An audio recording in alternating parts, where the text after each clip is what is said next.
2023 എറണാകുളത്തെ ബ്രഹ്മപുരത്തുണ്ടായ മാലിന്യ കൂമ്പാരത്തിൻ്റെ തീപിടുത്തം, അതോടനുബന്ധിച്ചാണ് സംസ്ഥാന സർക്കാർ വളരെ ഗൗരവത്തോടു കൂടി ഈ മാലിന്യമുക്ത കേരളം എന്നൊരാശയം രൂപീകരിച്ചത്. അതിനോട് അടിസ്ഥാനപ്പെടുത്തി ധാരാളം നിർമ്മാണങ്ങൾ നടത്തുകയും വ്യക്തമായ ചിട്ടയായ രീതിയിൽ എങ്ങനെ വേണം നഗരങ്ങളും നാട്ടിൻപുറങ്ങളും ഒക്കെ തന്നെ മാലിന്യ നിർമ്മാർജ്ജന രംഗവുമായി പ്രവർത്തിക്കേണ്ടതിനെക്കുറിച്ചുള്ള ഒരു ചെറിയ ഗൈഡ് ലൈൻ ഇറങ്ങുകയും അതുപ്രകാരം കോഴിക്കോട് കോർപ്പറേഷൻ വളരെ മുന്നിലാണ് ഇപ്പോൾ മാലിന്യമുക്ത കേരളം എന്ന ഒരു സ്വപ്നം സാക്ഷാത്കരിക്കുന്നതിൻ്റെ പാതയിൽ. നമുക്ക് ഏതാണ്ട് പ്രത്യേകം പറയാം, കോഴിക്കോട് കോർപ്പറേഷനിൽ ഹരിതകർമ്മസേന 700 കുറച്ചുകൂടി കൂടുതലുണ്ട്. അവരിപ്പോൾ അത്രയും പേർ ചേർന്ന് ഹരിതകർമ്മസേനകളാണ് നമുക്ക് ജൈവ മാലിന്യവും അജൈവ മാലിന്യവും ഒക്കെ വീടുകളിൽ നിന്ന് നേരിട്ട് ശേഖരിക്കുന്നത്. 100% വീടുകളിലും ഞങ്ങൾ ഹരിതമിത്രം ആപ്പ് പതിച്ചു കഴിഞ്ഞു. അതോടൊപ്പം തന്നെ നമുക്ക് നമ്മുടെ വണ്ടികൾ, പണ്ട് കൈകൊണ്ട് വലിച്ചിരുന്ന വണ്ടികളെല്ലാം ഇന്നിപ്പോൾ ഇലക്ട്രിസിറ്റി കൊണ്ട് ഓടുന്ന വണ്ടികളായി മാറിയിട്ടുണ്ട്. ജനങ്ങൾക്ക്, ഞങ്ങളുടെ വർക്കേഴ്സിന്, ശുചീകരണ തൊഴിലാളികൾക്ക് പണ്ടത്തെ അത്ര ബുദ്ധിമുട്ട് ഇപ്പോൾ അനുഭവപ്പെടുന്നില്ല. എല്ലാ വാർഡുകളിലേക്കും ഒരു വണ്ടി എന്ന നിലയിൽ ഞങ്ങളൊരു വെഹിക്കിൾ വാങ്ങിച്ചിട്ടുണ്ട്.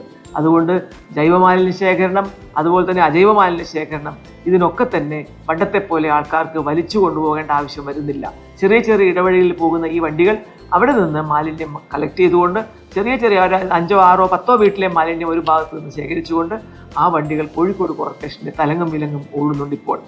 ഇതിലെല്ലാം ഉപരിയായിട്ട് പ്രത്യേകമായി പറയേണ്ട ഒരു കാര്യം, സ്ഥാപനങ്ങൾ, സ്കൂളുകൾ, ഇവിടങ്ങളിലെല്ലാം കെട്ടിടങ്ങൾ, ഇവിടെയെല്ലാം പോയിട്ട് അവരോടൊക്കെ തന്നെ അവരെ പഠിപ്പിച്ചു കൊടുത്തു എങ്ങനെയാണ് ഒരു ഹരിതഗൃഹം, ഹരിത സ്ഥാപനം, ഹരിത കെട്ടിടം ഒക്കെ എങ്ങനെയാണ് നമ്മൾ പരിപാലിച്ചു കൊണ്ട് നടക്കേണ്ടത് എന്ന്.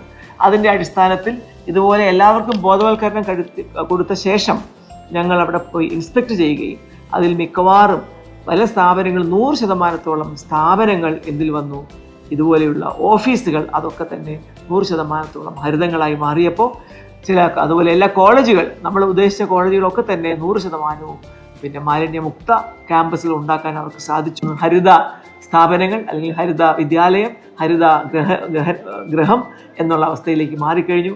ഏറ്റവും അധികം നന്ദി പറയേണ്ടത് വാസ്തവത്തിൽ ആരോഗ്യ മേഖലയിലെ ജീവനക്കാരോടൊപ്പം, അതോടൊപ്പം നന്ദി പറയേണ്ടത് നമ്മുടെ വളരെയേറെ ഇക്കാര്യം മനസ്സിലാക്കിയ നല്ലവരായ കോഴിക്കോട്ടുകാരുണ്ട്.